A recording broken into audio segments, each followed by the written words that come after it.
अरे भाई, तुम कौन हो और इस सुनसान जंगल में क्यों बैठे हो? मैं रामपुर गांव का रहने वाला हूँ और मेरा नाम मोनू है। मैं एक बहुत ही गरीब आदमी हूँ। आज सुबह ही मेरी पत्नी ने मुझसे झगड़ा किया और मुझे खरी खोटी सुनाकर घर से निकाल दिया। उसने मुझसे कहा है कि मैं जाकर बहुत सारा धन कमा कर लाऊं।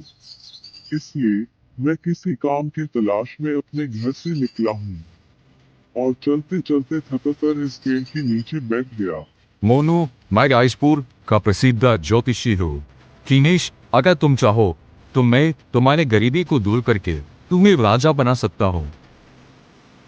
क्या सचमुच ऐसा हो सकता है? हाँ मोनू, ऐसा हो सकता है, लेकिन राजा बनने के लिए तुम्हें थोड़ा कष्ट सहना पड़ेगा। कष्ट? कैसा कष्ट? मोनू, मुझे तुम्हारे हाथों में राज्य की रेखा बनानी पड़ेगी। लेकिन हाथ में ऐसी रेखा किस प्रकार बनाई जा सकती? मुझे कतार से तुम्हारी हथेली पर एक रेखा खींचनी होगी। ऐसा करने से तुम्हें थोड़ा दर्द तो महसूस होगा, लेकिन उसके बाद तुम्हारी किस्मत बदल जाएगी। तुम्हारी किस्मत के बंद दरवाजे हमेशा के लिए खुल जाएंगे। वह दरवाजे हमेशा। ज्योतिषी की बात सुनकर मोनू सोच में पड़ गया और फिर कुछ देर तक सोचने के बाद वे कहने मुझे लगा। आपकी बात मंजूर है ज्योतिषी जी। आप जल्दी से मेरी हथेली पर एक ऐसी रेखा खींच लीजिए। यह सुनकर ज्योतिषी जी ने अपनी कटार निकाली और मोनू के हाथ में एक राज्यों की रेखा बना दी और फिर बोला। मोनू, अब तुम ऐसे हो, तुम्हारी हथेली में राज्यों का रेखा बन चुका है। जल्दी तुम किसी देश के राजा जरूर बनोगे। मोनू ने ज्योतिषी को प्रणाम किया और वहां से चल गया। उसके जाने के बाद ज्योतिषी जी भी चले गए। मोनू खुशी से उछलता कूदता आगे बढ़ जा रहा था। राजा बनने की खुशी में वह काम करने की बात पूरी तरह से भूल चुका था। अब तो वह ये सोच रहा था कि अब मैं राजा बन जाऊंगा, तब अपने गांव वालों को दिखाऊंगा कि मैं निखट्टू नहीं हूँ। मुझे राजा बना हुआ देखकर मेरी पत्नी जानकी और बच्चे बहुत ही खुश हो जाएंगे। इस नगर में जाने से पहले क्यों ना मैं इस मंदिर में सर झुकता चलूं। हे प्रभु, मुझ दुखियारी की पुकार सुन लो और मुझे गरीब से राजा बना दो। मोनू भगवान की मूर्ति के आगे खड़ा था कि तभी दो सैनिक वहां पर आए और सैनिकों ने मोनू से कहा। तुम्हें हमारे महामंत्री जी ने बुलाया है। लेकिन क्यों? इस प्रश्न का उत्तर तो महामंत्री जी देंगे। वे तुम्हारी प्रतीक्षा कर रहे हैं। मोनू उन सैनिकों के साथ आगे बढ़ा। जैसे ही वह मंदिर से आंगन में पहुंचा तो महामंत्री ने आगे बढ़कर उसका स्वागत किया और कहने लगा। आइए हुजूर, हम आपका स्वागत करते हैं अपने राजमहल में। यह महामंत्री मुझे इतना आदर क्यों दे रहा है? ये सब क्या माजरा है? मैं किसी चक्कर में तो नहीं फंसने वाला हूँ। हुजूर, आप अपने मन में किसी भी तरह की कोई शंका न रखिए। हम तो आपको एक बहुत ही ऊंचे स्तर पर बैठाने वाले हैं। ऊंचे स्तर का मतलब? हाँ हुजूर, आज से आप दौलतपुर राजा के नए राजा होंगे। राजा और यह मैं क्या सुन रहा हूँ? कहीं मैं खुली आंखों से कोई सपना तो नहीं देख रहा ना? नहीं हुजूर, यह सपना नहीं है, बल्कि बिल्कुल सच है। आज सुबह की ही बात है। दौलतपुर जाकर हमारी महाराज दौलत सिंह की मृत्यु हो चुकी है। उनकी कोई औलाद नहीं थी। इसी इस राज्य के रिवाज के अनुसार राजा की मृत्यु के 2-3 जो भी परदेसी सबसे पहले इस मंदिर में से झुकता है वही राजा बनता है।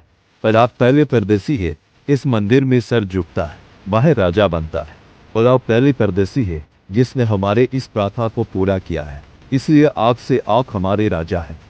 ज्योतिषी ने मेरे हाथ में जो रेखा बनाई थी उसे इतनी जल्दी अपना कमाल दिखा दिया। मैं तो सचमुच राजा बन गया। हुजूर, आपकी सोच भी डूब गए। सोच विचार सुनिए, एक हमारे साथ महल में चलिए।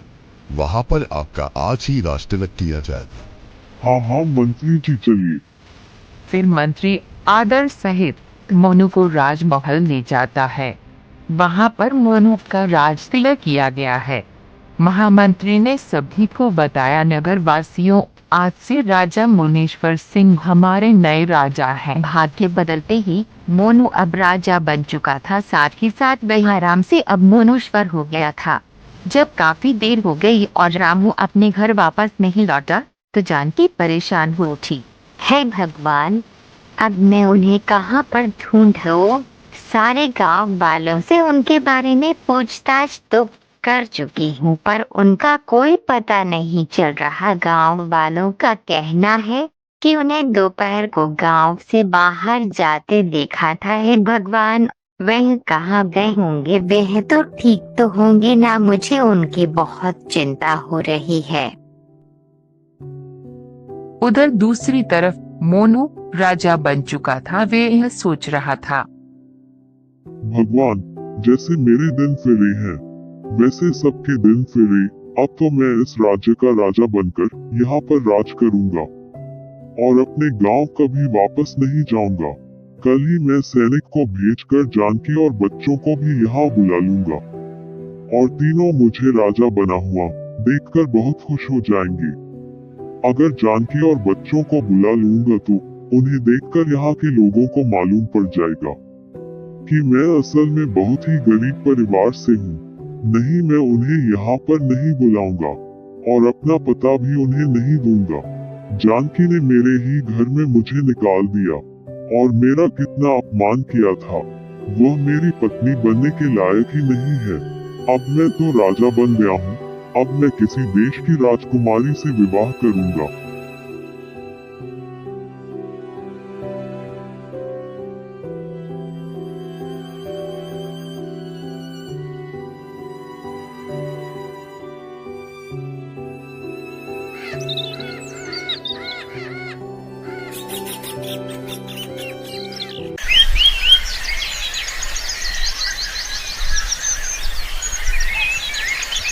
धूपपुर गांव पिछले कुछ वर्षों से भीषण गर्मी की चपेट में था। लोग छाया की तलाश में यहाँ वहाँ भटकते थे। तालाब सूख चुके थे। इस तपती दोपहर में भी मुनिया काकी मुखिया के घर पहुँची। मुखिया, आखिर कब तक हमारा धूपपुर गांव यूं ही चलता रहेगा? अब तो सांस लेना भी मुश्किल हो गया है। पिछले साल भी गर्मी थी मुनिया काकी, लेकिन ऐसी आग नहीं बरसी थी। इस बार तो वैसे सूरज खुद हमें जलाने पर तुला हुआ है। हमारे गांव का जमींदार तो सरकार से बहुत बड़ा मेल रखता है। क्यों ना उसे कह कर कुछ मदद करवाई जाए। तुम कहती हो तो जाऊंगा, लेकिन जानती हो ना, वो जमींदार लालची भी है और चालक भी। वे को देखते हैं क्या करता है। अगली सुबह मुखिया भारी मन से जमींदार की हवेली पहुंचा। जमींदार बाबू, गांव के लोग गर्मी से बेहाल है। आपका सरकार में बड़ा रसूख है, क्यों ना कुछ मदद करवा दी जाए। सरकार अब क्या हर झोपड़ी में कूलर लगवाएगी? ऐसी लगवाएगी, राशन मुफ्त में दे रही है ना, उतना ही बहुत है तुम्हारे लिए। आपके जैसे लोग तो ठंडी हवा में बैठे बैठे हैं। आपका क्या, मासूम और बच्चे बूढ़े इस गर्मी में कैसे जी रहे हैं? मुखिया ने एक पल भी वहाँ रुकना उचित नहीं समझा और सीधे मुनिया काकी के घर की ओर चल पड़ा। मुनिया काकी घर में चारपाई पर बैठी थी। दूर से ही मुखिया का उतरा चेहरा देखकर सब कुछ समझ गई। तुम्हारा चेहरा ही सब कुछ कह गया। मुखिया, जमींदार ने साफ मना कर दिया ना। मुनिया काकी, मुझे तो पहले ही पता था। मैं तो बस तुम्हारा मन रखने के लिए वहाँ चला गया था। तभी अंदर से मुनिया काकी की 20 वर्षीय पोती बाहर आती है, आंखों में आंसू और चेहरा तपती गर्मी से लाल। दादी, कल रात मुझे बिल्कुल नींद नहीं आई। ना हवा थी, ना चैन, बहुत गर्मी लग रही थी। दादी मुनिया काकी की आंखें भर आती है। बेटिया, हम गरीबों के नसीब में तो गर्मी के तपते ही हैं। एक बात मेरी समझ में नहीं आ रही, काकी, यह गर्मी केवल दूधपुर गांव में क्यों ही पड़ती है? गांव की सीमा से बाहर जाते ही गर्मी कुछ कम महसूस होती है। अब तो हमारे नौजवान रातों को जंगल की ओर सोने जा रहे हैं। मुनिया काकी की आंखें कुछ सोचते हुए ऊपर उठती हैं, जैसे कोई पुरानी बात याद आ गई हो। मैंने अपने बचपन में सुना था कि कभी हमारे गांव में हरियाली ही हरियाली थी, गर्मी बहुत कम पड़ती थी। फिर एक दिन एक साधु आया, उसके पास एक चमत्कारी मणि थी। उस समय के जमींदार के पूर्वज धीरेन्द्र प्रसाद चौधरी ने उसे साधु से वे मणि चुपके से चुरा ली और गांव के किसी कोने में गाड़ दी। अगले दिन साधु को जब मणि गायब मिली तो उसने पूरे गांव को श्राप दे दिया और उन्होंने कहा, जब तक नी नहीं लौटाई जाएगी तब तक क्या गांव गर्मी की आग में जलता रहेगा और कोई भी उस मणि को खोज नहीं पाएगा, सिवाय मनुष्य के जिसका मन लालच से मुक्त हो और जिसके मन में दूसरों के प्रति दया की भावना हो। मुखिया सोच में डूब जाता है और बिना कुछ कहे चुपचाप बाहर निकल जाता है।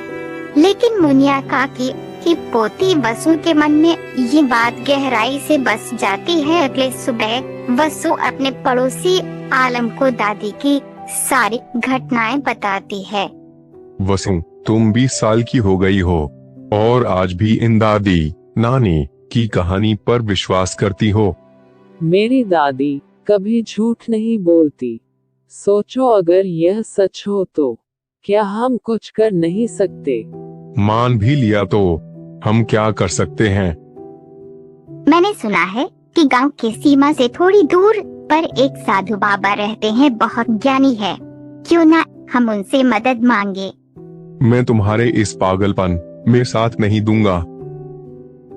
आलम वहाँ से चला जाता है और वसु चुपचाप अपने घर की ओर लौट आती है। रात को सपने में वसु ने देखा कि गांव की सीमा पर बंजर जमीन चारों तरफ सूख था, लेकिन उसे जमीन के बीचों बीच एक अकेला वृक्ष खड़ा है और वृक्ष के नीचे एक रंग बिरंगी चमकते मणि रखी है। अचानक वसु की आंख खुल जाती है। पसीने से भीगी हुई वह तुरंत उठकर बैठ जाती है। दादी दादी, मैंने कुछ अजीब सा सपना देखा। बंजर जमीन, एक पेड़ और उसके नीचे चमकती हुई मणि। कल जो तूने मेरी बात सुनी, शायद वह बात तेरे दिल में उतर गई, इसलिए ऐसा सपना आया होगा बेटिया। नहीं दादी, ये सपना नहीं था। मुझे यकीन है कुछ तो है वहाँ।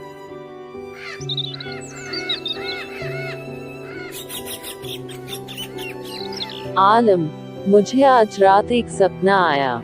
उस सपने मैंने देखा कि एक बंजर जमीन पर एक पेड़ है और उसके नीचे मणि रखी है। तुम सपने में एक खजाने ढूंढ रही हो। मजाक मत उड़ाओ आलम, मेरे साथ चलो। आलम वसु की आंखों में गंभीरता से देखकर थोड़ा जी जगता है, लेकिन फिर साथ चल पड़ता है। कुछ घंटे ढूंढने के बाद वसु और आलम को वही जगह मिलती है जहां चारों ओर सूखी जमीन होती है और एक अकेला वृक्ष होता है। ये तो बिल्कुल वैसा है जैसा तुमने कहा था वसु।